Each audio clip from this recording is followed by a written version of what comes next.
Hello, Wolfpack Nation, and welcome back to At Home with the Pack. I'm your host, Karlie Drew, and today we dive into women's golf. How much do you know about the sport? Coach Takaishi explains. This is At Home with the Pack.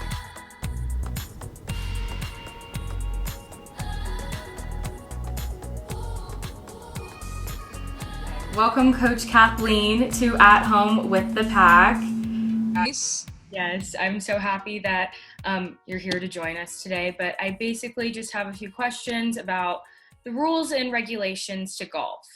Okay. Typically my players, they carry a rule book in their golf bag so they can refer to different things within different situations. And on top of that, rules officials, like on the LPGA and PGA Tour, they have rules officials that have another thick book that's a decisions book that kind of talks about situations that have occurred. So,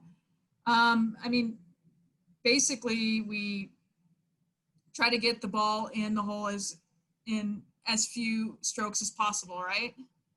But there are out of bounds, and there's penalties for out of bounds. There's penalties for balls that are lost in a hazard. And then, there's penalties for breaking a rule too. So it's really hard for me to go over the rules just because there's so many. Since there are so many rules, here are a few basics you need to know in order to play this sport. The attire to golf is simple. A collared shirt, golf pants, shorts, or a skirt can be worn. There are also specific types of golfing shoes that are worn. Clubs are an obvious golf necessity as you pick a club for each hole. Technique is also needed in this sport. There is specific hand placement on a club and particular form in your swing.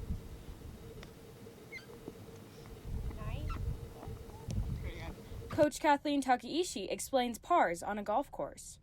On a typical golf course, par is 72, and there's three different types of holes. There's a par 3, there's a par 4, and a par 5. So the par 3 just states that you want to hit your shot onto the green in 1 and then 2 putt. So that would give you 3. On a par 4, you get 2 shots to hit it onto the green, and then 2 putt would be a par 4. And par 5, it's longer. Mm-hmm. So you have 3 shots in the fairway, and then your third shot should hit the green, and then have 2 putts to have par on a par 5. So given the circumstance of COVID, what will the practices look like for the women's team? Our fall season was canceled. The Mountain West canceled it, all fall championships. So we're able to practice in a 6-week block. So this week is our second week of practicing, and I only have 4 players on campus, 4 out of 9. The other 5 decided to stay home. 3 of them are international, so they thought that it would just be probably safer to stay at home.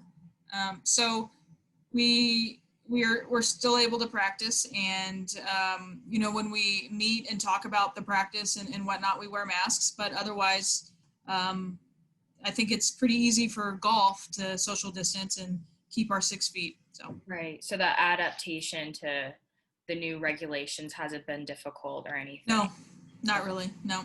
That's good. Okay. Yeah. So to you, what makes golf so special?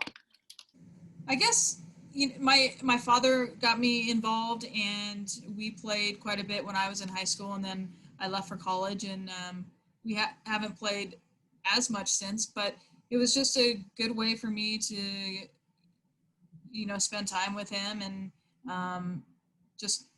he taught me a lot about the game early on, and then once he couldn't teach me anymore, I moved on to a different coach. But and it's just given me a lot of opportunities, right? It's enabled me to play in college, get an education, meet some really cool people, and then just pursue my passion. And now I'm able to help young 18 to 22 year olds, not only help them with their golf game, but help them grow as people and become leaders. As our athletic department, it's one of our missions, but create leaders, and so they're able to be successful in whatever field they go into after college. And success really is so important. We look forward to women's golf and wish them the best of luck in their upcoming season. Thank you again to Coach Kathleen Takaishi for giving us the inside scoop. And until next time, I'm Karlie Drew. Stay safe and go Pat.